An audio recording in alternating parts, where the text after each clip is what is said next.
Selamat pagi dan salam sejahtera bagi kita sekalian, Bapak Ibu, saudara-saudari yang terkasih di dalam Tuhan. Kita kembali berjumpa di Manna Gereja Toraja Mamasa Klasis Makassar, edisi hari Jumat, tanggal 12 Maret 2021. Mengawali kegiatan kita pada hari ini, firman Tuhan akan kita baca dan renungkan bersama-sama. Untuk itu, mari saya mengajak kita semua satu di dalam doa. Mari berdoa. Terpujilah Engkau ya Tuhan, Allah yang begitu mengasihi kami.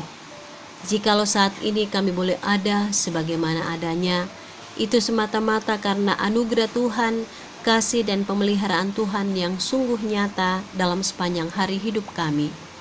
Terima kasih ya Bapa, jikalau ada waktu dan kesempatan di mana kami boleh membaca dan merenungkan firman-Mu. Ya Roh Kudus, arahkanlah hati dan pikiran kami, dan layakkanlah kami untuk menghayati dan memelihara kebenaran firman-Mu dalam sepanjang hari hidup kami, sehingga semakin hari kami semakin diperbaharui untuk menjadi pribadi-pribadi yang semakin takut akan Tuhan, mengasihi Engkau dan mengasihi sesama, serta taat dan setia dalam memperlakukan perintah dan kehendak-Mu, serta menjauhkan diri dari segala larangan-Mu. Ya Bapa, ampuni segala salah dan dosa kami, dan berfirmanlah karena kami telah siap sedia untuk mengambil bagian dalam pemberitaan firman-Mu. Kami berdoa di dalam nama Tuhan Yesus yang menjadi juru selamat kami yang hidup. Amin. Firman Tuhan pada saat ini akan kita baca, dengar, dan renungkan bersama dari 1 Timotius pasal 4 ayat yang ke-6 hingga ayatnya yang ke-8. Firman Tuhan, dengan selalu mengingatkan hal-hal itu kepada saudara-saudara kita, engkau akan menjadi seorang pelayan Kristus Yesus yang baik, terdidik dalam soal-soal pokok iman kita dan dalam ajaran sehat yang telah kau ikuti selama ini. Tetapi jauhilah tahayul dan dongeng nenek-nenek tua. Latihlah dirimu beribadah.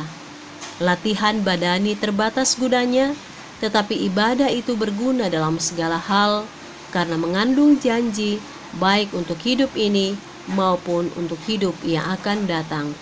Demikianlah firman Tuhan. Amin. Jemaat yang terkasih dalam Tuhan, saat sekarang ini kita sering mendengar, membaca, dan menyaksikan, baik itu di televisi, koran, dan media informasi lainnya, gonjang-ganjing pemimpin politik dan pemerintahan yang mengejutkan kita, bahkan membuat hati kita miris, karena kita punya harapan yang besar kepada para pemimpin kita, namun kenyataannya tidaklah demikian. Saudara-saudara, pembacaan kita kali ini merupakan surat dari Rasul Paulus kepada Timotius. Paulus memberikan satu pelajaran penting, bahwa gereja akan sehat jikalau memiliki pemimpin yang sehat ajarannya dan juga sehat hidup kerohaniannya. Jadi, bukan hanya sehat dalam memberikan pengajaran, tetapi juga sehat dalam memberikan keteladanan hidup sehari-hari. Untuk bisa menjadi pemimpin yang sehat, Timotius pun dianjurkan untuk memperhatikan beberapa hal agar ia dapat menjadi pemimpin atau menjadi pelayan Kristus yang baik. Hal yang pertama, Paulus menasihatkan Timotius untuk tetap rajin mengajarkan kebenaran firman Tuhan, tetapi juga sekaligus belajar dari isi firman Tuhan yang diberitakan. Mungkin kita dapat mengatakan bahwa dalam hal ini Timotius diingatkan bahwa sebetulnya firman Tuhan yang diberitakan ibarat senjata bermata dua, di mana nasihat itu ditujukan kepada para pendengar, tetapi juga nasihat itu ditujukan bagi dirinya sendiri. Sehingga bukan hanya umat Tuhan yang belajar untuk setia memberlakukan perintah dan kehendak Tuhan, tetapi juga dirinya hendaknya diperbaharui untuk semakin taat dan setia dalam melakukan kebenaran firman-Nya. Hal yang kedua, Paulus menasihatkan Timotius untuk terus melatih diri beribadah. Melatih diri diambil dari istilah dunia olahraga yang sangat populer pada masa itu. Kita tahu bersama bahwa seorang atlet bisa mendapatkan kemenangan atau keberhasilan kalau ia giat berlatih. Berlatih untuk mendapatkan sebuah kesuksesan. Seperti itulah yang juga dianjurkan oleh Paulus kepada Timotius. Untuk bisa menjadi seorang pemimpin atau pelayan Kristus yang baik, memang harus terus berlatih beribadah. Bukan hanya satu waktu atau di tempat-tempat tertentu, tapi dimanapun selalu ada keinginan untuk berlatih, memiliki cukup waktu dan kerinduan untuk beribadah kepada Tuhan, untuk merenungkan firman Tuhan setiap saat secara teratur dan disiplin. Dengan demikian, seseorang dapat melatih dirinya secara rohani dan iman pengharapannya kepada Kristus senantiasa bertumbuh ke arah yang diperkenankan oleh Kristus. Hal yang ketiga, Paulus juga menasehatkan Timotius supaya ia menjauhkan diri dari tahayul dan dongeng nenek-nenek tua. Artinya, kalau menjadi seorang pemimpin tetap konsisten dengan mengacu kepada kebenaran firman Tuhan dan tidak dapat melakukan intervensi terhadap cerita-cerita tahyul dan dongeng-dongeng yang sering ia dengar. Karena acap kali kedua hal tersebut saling bertolak belakang dan bertentangan satu dengan yang lain. Nah, saudara-saudara, kita pun adalah menjadi pemimpin.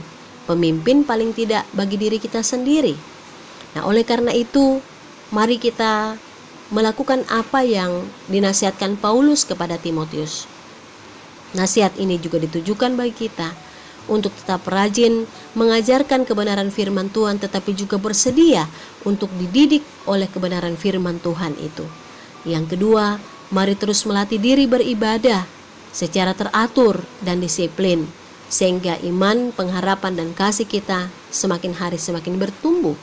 Serta yang ketiga, mari kita tetap konsisten dalam melakukan kebenaran firman Tuhan tanpa perlu dikuasai dengan cerita-cerita tahyul ataupun dongeng-dongeng yang sering kita dengar. Semoga kita pun dapat menjadi pemimpin atau pelayan Kristus yang sehat, bukan hanya sehat dalam hal memberikan pengajaran, tetapi juga sehat dalam menyatakan keteladanan hidup kerohaniannya sehari-hari. Tuhan memberkati kita sekalian. Amin. Mari kita satu di dalam doa. Ya Tuhan Allah yang kami sapa Bapa, di dalam nama Anak-Mu Yesus Kristus, kami bersyukur dan berterima kasih kepadamu jikalau pada pagi hari ini kami boleh bersama-sama mengambil bagian dalam perenungan firman-Mu. Kiranya kami dapat menghayati dan memperlakukannya dalam sepanjang hari hidup kami. Kini ya Tuhan, kami akan melanjutkan aktivitas kami. Tuhan sertai, lindungi dan peliharakan kami, sehingga kami boleh melaksanakan berbagai tugas tanggung jawab yang Tuhan percayakan kepada setiap kami. Ya Bapa Surgawi, kami mohon Engkau berkati pemerintah kami, baik di bidang pemerintahan maupun juga di bidang keagamaan, sehingga mereka boleh menjadi pemimpin yang melayani, yang meneladani karakter Kristus, sehingga kami boleh merasakan berkat dan pemeliharaan Tuhan. Kami mohon Engkau memberkati para hamba Tuhan, Penatua Syamas, dan pendeta Gereja Toraja Mamasa. Semoga dengan hikmat Tuhan kami boleh mengemban tugas tanggung jawab yang Tuhan percayakan kepada setiap kami, sehingga melalui pelayanan itu nama Tuhanlah yang senantiasa dipuji dan dipermuliakan. Kami juga mohon kiranya Engkau memberkati seluruh kehidupan warga Gereja Toraja Mamasa, baik itu di Kelas Makassar maupun di berbagai tempat atau lokasi pelayanan. Tuhan tetap menaungi dengan sayap pengasihan-Mu. Engkau bertindak menjadi gembala yang baik, yang menuntun dan memelihara kehidupan kami dari hari ke hari.